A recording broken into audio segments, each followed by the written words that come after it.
Now coming toward the distal tubule. Distal tubule again has got a straight part and the convoluted part. Straight part starts from the thick segment of the loop of Henle, and it ends where the convoluted part of the distal tubule starts.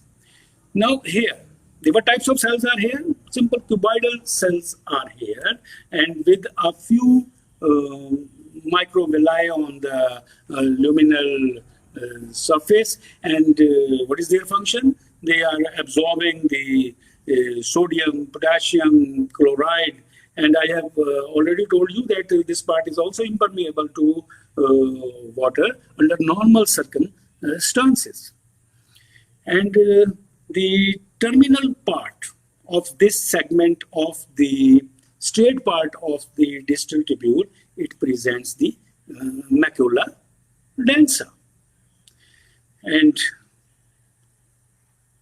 okay.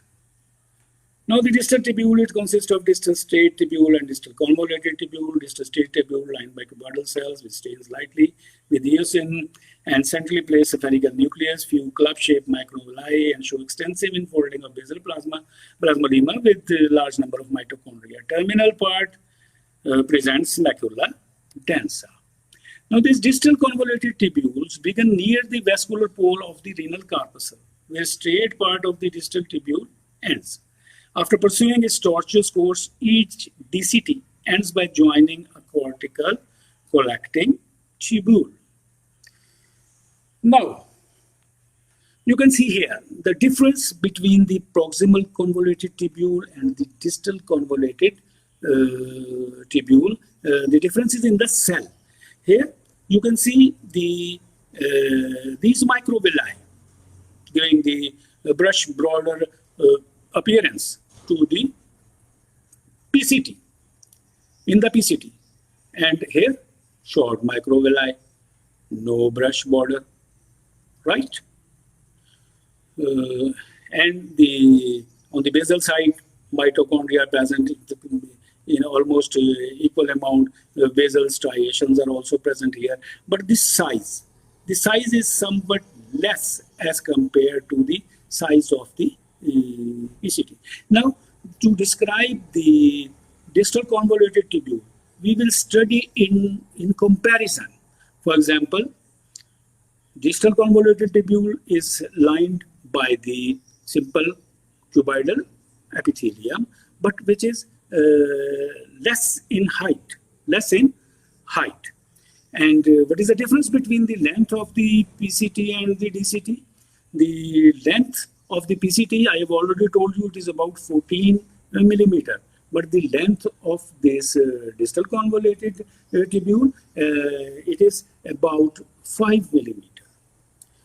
What is the diameter on the PCT? In the proximal convoluted tubule, external diameter is about 60 micrometer. But the external diameter here in the distal convoluted tubule is about 40 micrometer.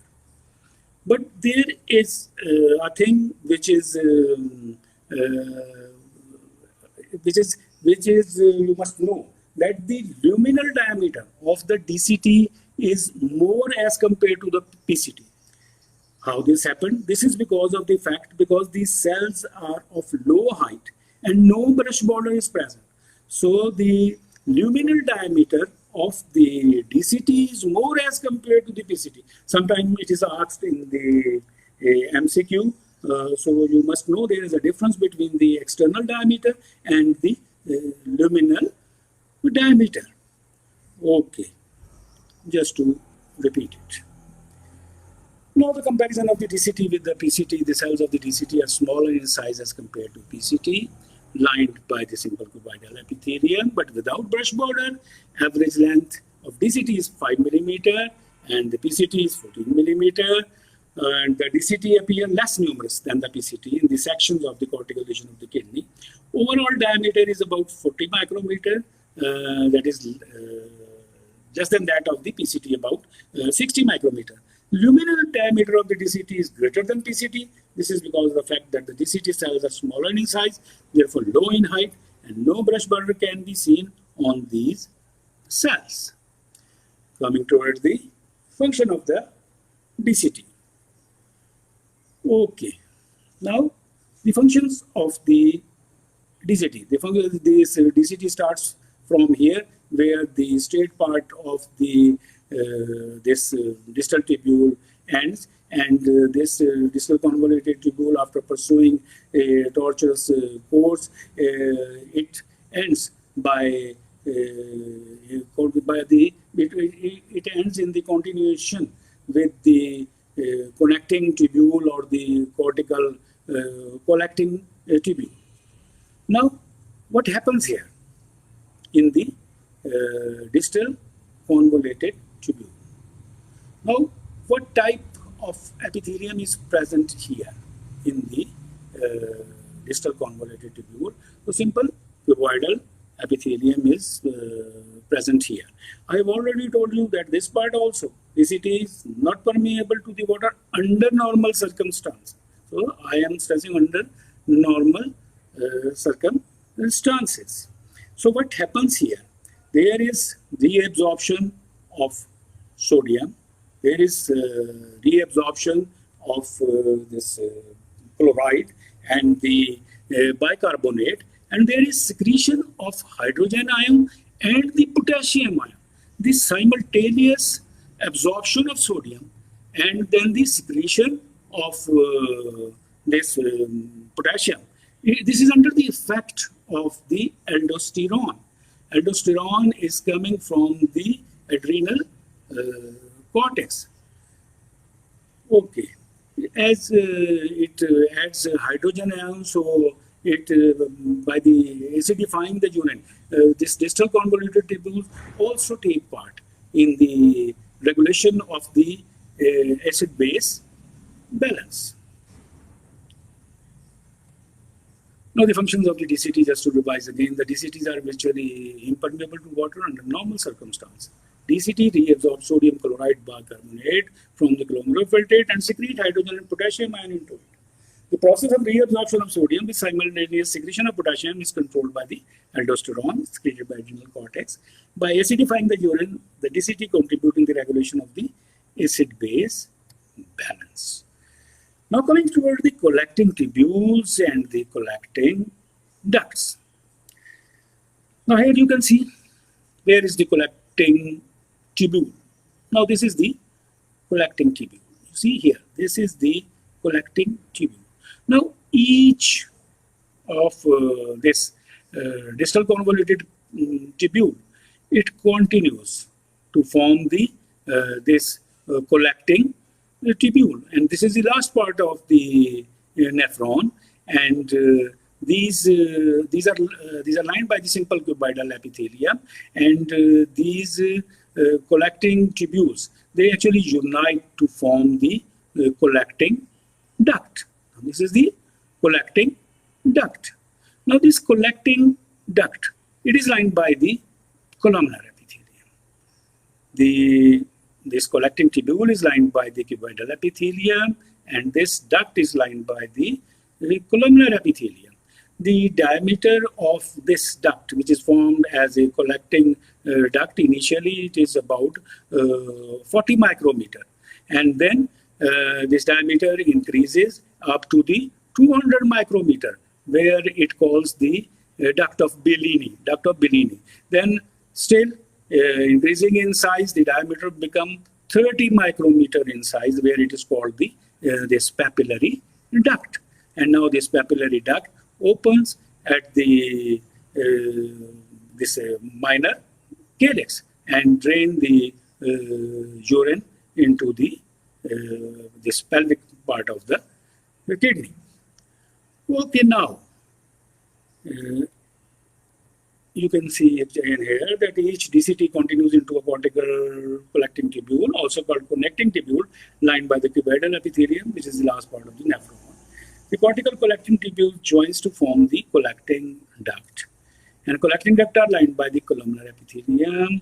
And the collecting duct, as I've already told you, first diameter 40 micrometer, and then the diameter 200 micrometer, we're called the duct of Bellini, and then still increase in its diameter up to 300 micrometer, which run to the apex of the medullary pyramid and open into the minor calyx. Now these collecting ducts, as I've already told you, these are lined by the columnar epithelium. But these columnar epitheliums contain two types of cells. What are these two types of cells? One is called the principal cells, also called the light cell. Other one is the intercalated cells, also called the dark cells. Now these cells are abundant in collecting ducts, but are present in less population in the DCT and in the collecting tubule. Okay, now watch here.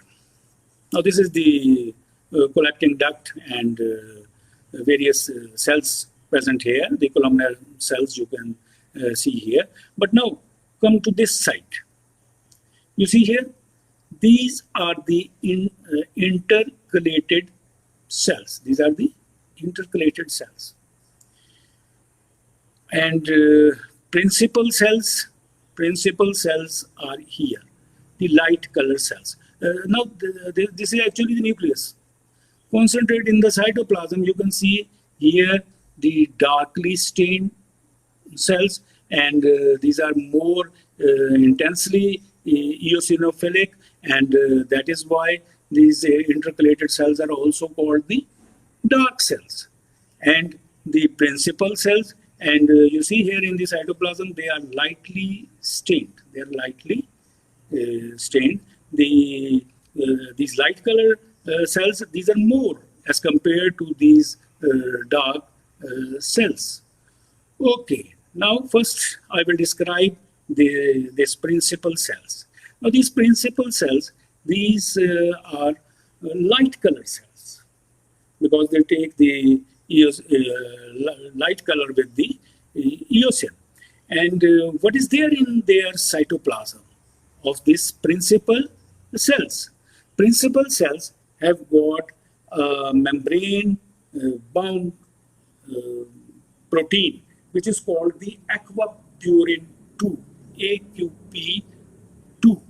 And what is the role of these aquaporin 2 protein? Actually, these are the regulating channel for the absorption of the water, from the reabsorption of the water from the distal convoluted tubule, from the collecting tubule, and from these collecting ducts.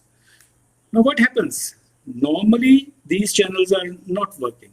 Only in the presence of ADH or the vasopressin, which is secreted from the posterior pituitary in response to the dehydration or the decrease in the water in the body. So when ADH is there, these vesicles containing aquaporin 2, they incorporate these aquaporin channels into the this plasmodema, and they start secreting water, and so they excrete, they absorb water from the glomerular filtrate and along with the urea, and in this way they concentrate the urine.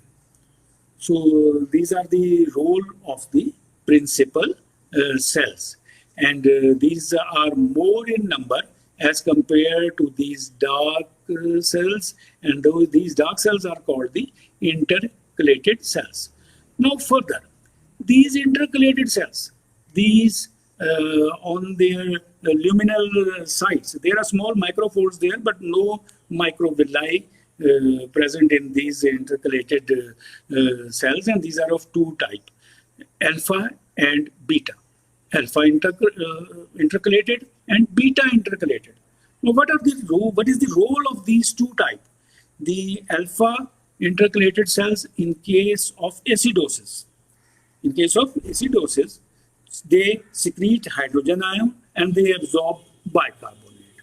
And in the alkalosis, the beta intercalated cells, they secrete bicarbonate and reabsorb hydrogen ion. So they have got an important role in the acid-base balance. So now, moving on. Idea about the principal cells.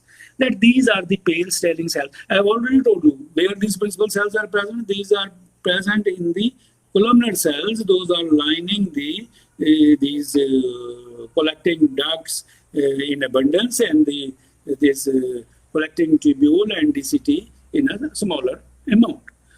Now, the cytoplasm shows oval nucleus, the luminal surface shows a few short microvilli, basal plasmalemma shows nucleus unfolding. They possess large number of aquapurin 2 AQP2 channels regulated by the ADH, secreted by the posterior pituitary in response to dehydration. They reabsorb water and sodium and secrete potassium. Okay, the other type is the intercalated cell. They are much fewer in number as compared to light cell. They stain intensely eosinophilic, so-called dark cells. And the apical surface show microfold window microvilli, and they play significant role in regulation of the acid-base balance of the body. Intercalated cells are of two types. Type A, alpha intercalated cells during acidosis actively secrete hydrogen ion into the collecting duct lumen and absorb bicarbonate. Type B, or the beta intercalated cell, during alkalosis absorb hydrogen ion and secrete bicarbonate into the lumen of the collecting duct, and in this way they have got an important role in the acid-base balance of the body. Function of the collecting these tubules and duct collectively, they conduct urine from the nephron to the renal pelvis, and under the influence of ADH, these tubules can reabsorb water from the glomerulofiltrate along with the urea.